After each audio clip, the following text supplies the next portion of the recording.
getol dengan bela negara. Nah, selalu apa ya? Selalu promosi kaitannya dengan bela negara di media-media sosial Pak Agus, saya selalu mengikuti. Nah, mungkin bisa disampaikan, saya sepenuhnya berikan sama Pak Agus, monggo. Ya, terima kasih Pak Jamal. Rasanya itu berlebihan ya. Assalamualaikum warahmatullahi wabarakatuh. Anak-anakku kelas 7 yang Bapak banggakan, kita melanjutkan materi yang kemarin tentang semangat pendiri negara dalam merumuskan Pancasila sebagai dasar negara. Kita sampai pada poin ketiga, dibuka halaman LKS-nya ya. Kalau yang sudah punya LKS dibuka halaman 10. Poin ketiga kita pelajari tentang nilai kebersamaan para pendiri bangsa dalam perumusan Pancasila sebagai dasar negara. Pancasila itu adalah Indonesia. Soekarno mencetuskan nama Pancasila itu diadopsi dari nilai-nilai sila Pancasila itu sudah melekat pada masyarakat. Jadi ketika namanya belum Indonesia, masih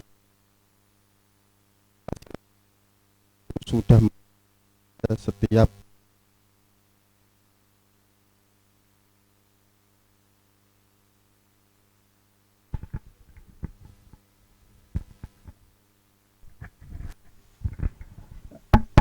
jadi nilai pada sila-sila Pancasila itu sudah ada semenjak nama Indonesia, sebelum Indonesia itu Nusantara. Jadi sudah ada dari dulu. Makanya Soekarno mencetuskan nama Pancasila itu bukan tiba-tiba terus ada Pancasila, tapi nilai-nilai luhur dari Pancasila itu sudah menjiwai setiap rakyat Nusantara.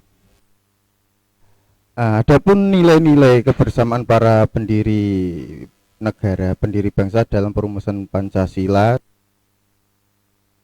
kita teladani dalam kehidupan sehari-hari. Di antaranya nilai kebersamaan itu adalah menghargai pendapat orang lain. Nah, musyawarah ini merupakan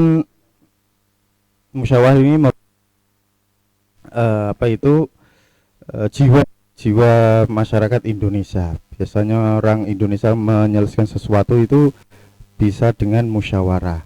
Nah, musyawarah itu merupakan pembahasan bersama dengan maksud mencapai keputusan untuk menyelesaikan masalah.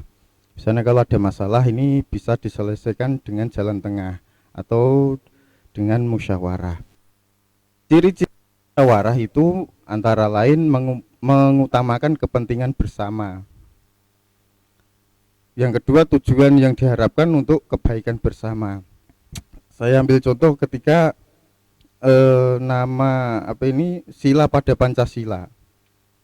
Sila pada Pancasila ketika ada perubahan atau ketika bangsa Indonesia ini menentukan dasar negara, maka dibentuklah BPUPKI dengan hasil jalan tengah bahwa Pancasila sebagai dasar negara, dan Pancasila ini adalah keputusan atau konsensus konsensus Pak? Konsensus itu saya lupa. Kesepakatan. Nah, konsensus ini adalah kesepakatan bersama. Konsensus itu kesepakatan bersama. Jadi ketika sidang BPUPKI ini mengalami perdebatan karena ada kelompok-kelompok, misal ada dari Syarikat Islam ini bersikukuh bahwa negara Indonesia ini harus berlandaskan syariat Islam. Nah, dari kubu nasionalis ini tidak setuju karena akan menyebabkan nantinya diskriminasi. Terjadi perdebatan sehingga ditengah-tengahi oleh Soekarno dengan mencetuskan dasar negara kita adalah Pancasila, dan Pancasila itu nantinya masih terdapat perubahan-perubahan. Yang kedua, tidak ada pemaksaan pendapat. Ketika dalam musyawarah ini ada silang pendapat, tidak boleh terus memaksakan pendapatnya yang harus dianut oleh peserta musyawarah. Jadi yang namanya musyawarah itu mencari jalan keluar untuk mencapai kesepakatan bersama. Yang kedua, ada nilai menerima keputusan bersama. Upaya mencapai keputusan bersama ini adalah mufakat, bukan perkara mudah. Biasanya setiap ada musyawarah, ada rapat ini, kalau ada perselisihan atau sesuatu yang tidak sepakati, pasti alot, silang pendapat. Selama memaksakan pendapat sendiri, jadi kita tidak boleh ketika musyawarah itu memaksakan kepentingan atau pendapat kita itu harus yang benar, atau dengan kepentingan individu maupun kepentingan kelompok. Mufakat akan gagal apabila hal-hal tadi bersikukuh ya, di kepentingan diri sendiri kita kedepankan. Kita harus mengedepankan kepentingan orang lain di atas kepentingan kita sendiri. Nah, contohnya begini, ketika rumusan Pancasila, ketika Piagam Jakarta itu pada sila pertama mengatakan ketuhanan dengan menjalankan syariat Islam bagi para pemeluk-pemeluknya. Ini ditentang oleh para golongan nasionalis atau golongan non-sewu Kristen utamanya dari daerah timur. Ini merasa keberatan dengan mengadu ke Muhammad Hatta, sehingga Muhammad Hatta ini menyampaikan kepada Kiai Haji Kiai Haji Wahid Hashim dan kelompok Islam lainnya, sehingga ketika rapat PPKI, sidang PPKI yang pertama tanggal 18 Agustus ini menyepakati keputusan bahwa sila pada Pancasila yang pertama itu menjadi ketuhanan yang Maha Esa. Ini dari golongan Islam, tidak terus mementingkan kepentingannya, tidak mementingkan golongannya, sehingga mau merubah bunyi sila pada Pancasila yang pertama itu. Makanya sekarang menjadi ketuhanan yang Maha Esa. Yang sebelumnya berbunyi ketuhanan dengan mewajibkan syariat Islam bagi para pemeluknya. Sesuatu yang menerima keputusan bersama ini mempunyai ciri-ciri antara lain mengurangi rasa egois. Dari golongan Islam tidak egois terus serta-merta bahwa mayoritas penduduk Indonesia ini beragama Islam, tidak terus serta-merta ideologi atau dasar negara kita berdasarkan syariat Islam. Tapi mengingat bahwa negara Indonesia ini penduduknya sangat majemuk, maka yang penting negara Indonesia ini bisa berdiri terlebih dahulu. Yang kedua, jangan merasa pendapat diri sendiri ini yang paling benar. Ketika dalam bermusyawarah, jangan merasa ini pendapat atau argumen kita yang paling benar. Nah, makanya ketika sidang BPUPKI, sidang PPKI ketika membahas undang-undang atau dasar negara ini saling silang pendapat. Makanya yang namanya musyawarah itu mencari jalan keluar yang menjadi kesepakatan bersama. Yang ketiga, lapang dada. Ketika pendapat kita ini tidak bisa digunakan, maka kita harus lapang dada, terus mengikuti, tidak terus memboikot. Yang keempat, berpikir positif bahwa keputusan yang telah dihasilkan akan mencapai hasil yang baik. Contohnya Pancasila, ketika seandainya bunyi sila tidak dirubah, terjadi banyak sudah dirubah saja di konflik horizontal karena nilai ketuhanan itu sangat sensitif. Yang ketiga, C, melaksanakan hasil keputusan bersama. Kalau melaksanakan keputusan itu harusnya dengan ikhlas, berarti melaksanakan keputusan dengan hati yang bersih dan jujur. Terus dalam melaksanakan hasil keputusan bersama tidak boleh dengan rasa benci atau dendam. Misal kalau pendapat itu tadi, pendapat kita tidak dihargai, tidak digunakan, terus menggunakan keputusan yang lain, kita ini tidak boleh terus benci atau dendam, tidak mengikuti keputusan yang dihasilkan. Karena keputusan tersebut yang diputuskan adalah untuk kepentingan bersama. Yang 4, meneladani nilai juang perumus dasar negara. Yang pertama ini semangat persatuan dan kesatuan. Bangsa Indonesia atau para pendiri bangsa kita ini bisa meraih kemerdekaan itu diantaranya ya dengan persatuan dan kesatuan. Tidak membeda-bedakan dari kamu dari suku mana, kamu agamanya apa, mereka bisa bersatu dengan satu tujuan, yaitu kemerdekaan Indonesia. Yang terpenting adalah membangun negara kita itu bersama. Nah, meneladani nilai juang perumus dasar negara ini dengan gotong royong dalam membersihkan kelas dan lingkungan sekolah. Ini yang bisa kita lakukan saat ini. Mengisi kemerdekaan dengan kegiatan-kegiatan yang positif.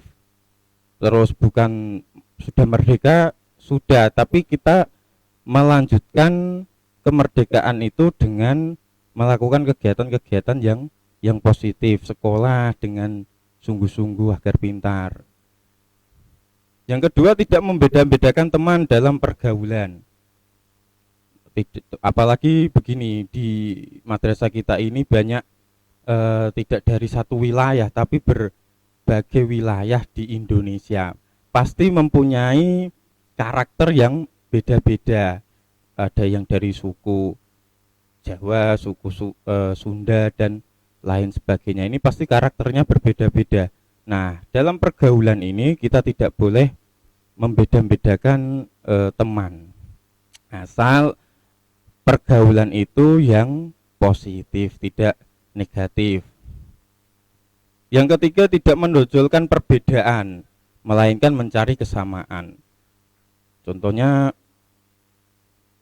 suku yang berbeda-beda ini beda pasti, tapi kita harus mencari kesamaannya, sama-sama masyarakat atau rakyat Indonesia.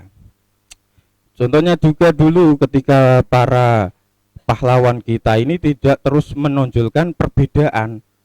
Ada pahlawan yang dari berbagai wilayah ya, ada yang Jawa Timur, contoh Jawa Timur, Jogja, atau Kalimantan, Sumatera.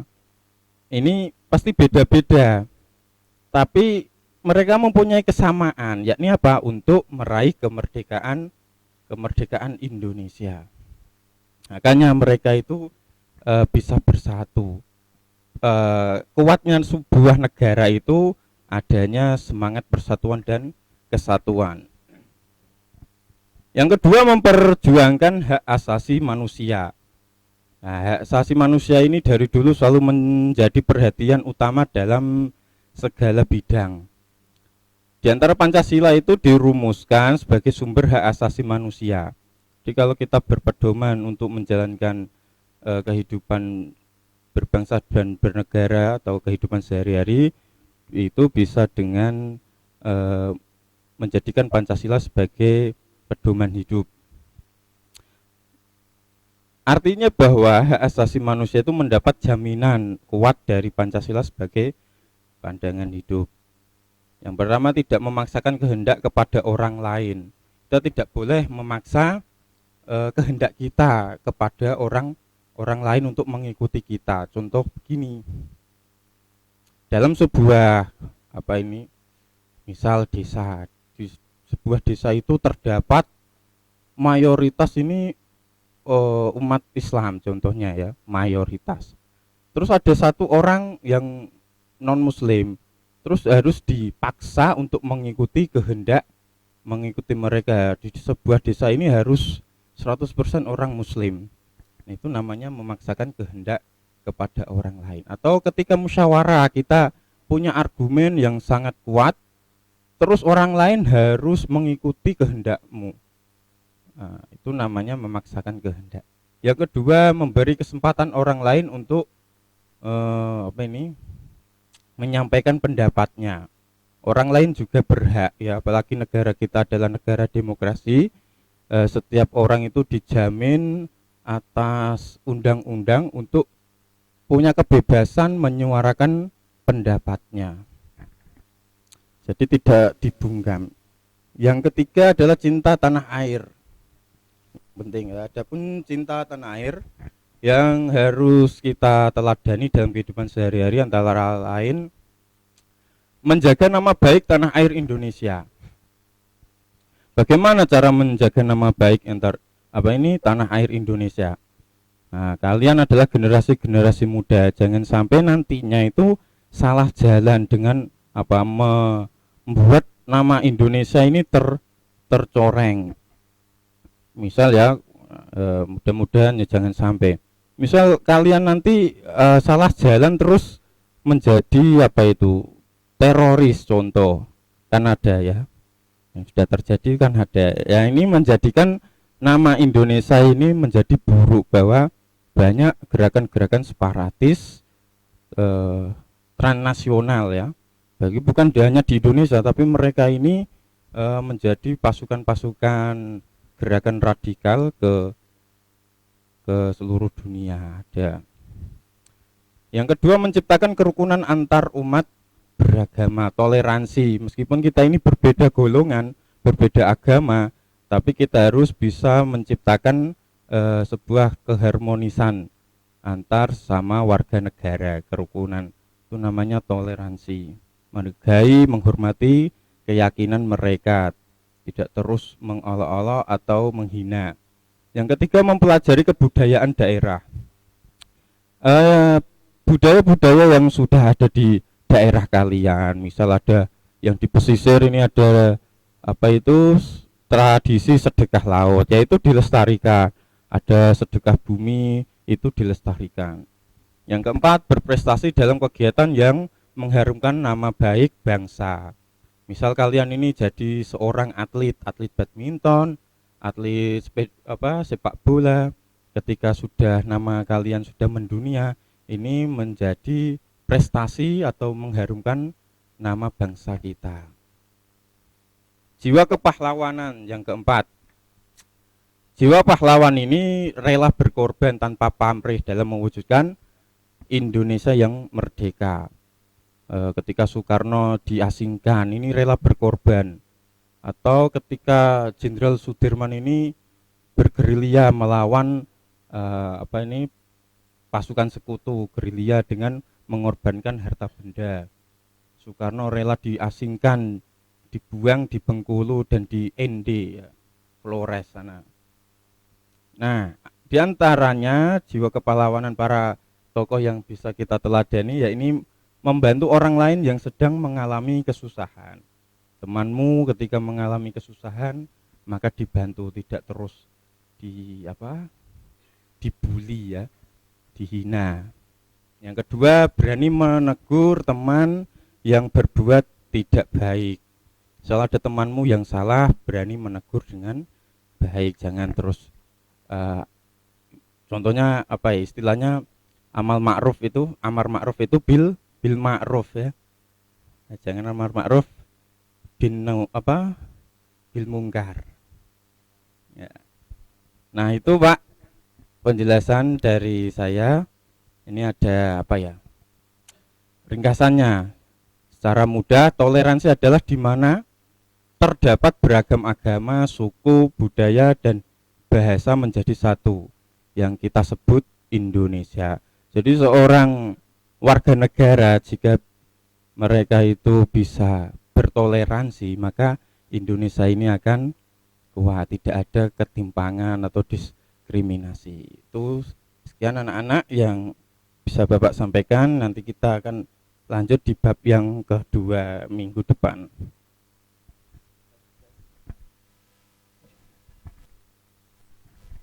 Baik, tadi sudah banyak disampaikan materi dari Pak Agus Hasan Muzaki. Ini ada pertanyaan dari anak-anak. Nama Muhammad Farid Ubaid Al Faruk. Apa itu mufakat, Pak? Tadi sudah sampaikan ya. Kesepakatan secara mufakat. Nah, mufakat itu apa, Pak? Tes. Satu. Nah, mufakat istilah atau sinonim apa ini? Apa supaya sepakat, mufakat itu sepakat bersama. Mufakat mencari jalan keluar, jalan tengah yang menjadi mufakat. Apa itu penyelesaian, kesepakatan.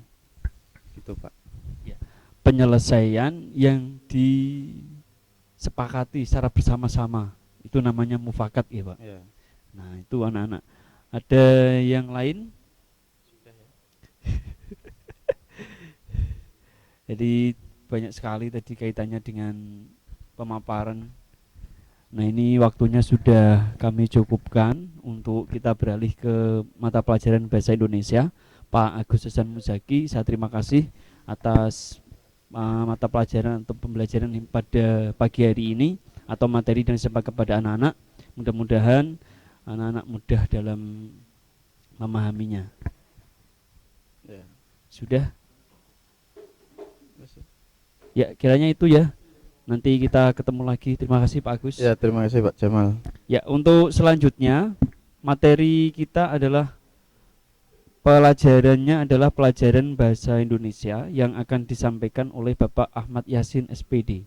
Kepada Pak Ahmad Yasin bisa menyiapkan diri dan materi-materi yang nanti akan disampaikan kaitannya dengan anak-anak dibuka untuk mata pelajaran bahasa Indonesia bukunya. Nah, monggo Pak Yasin.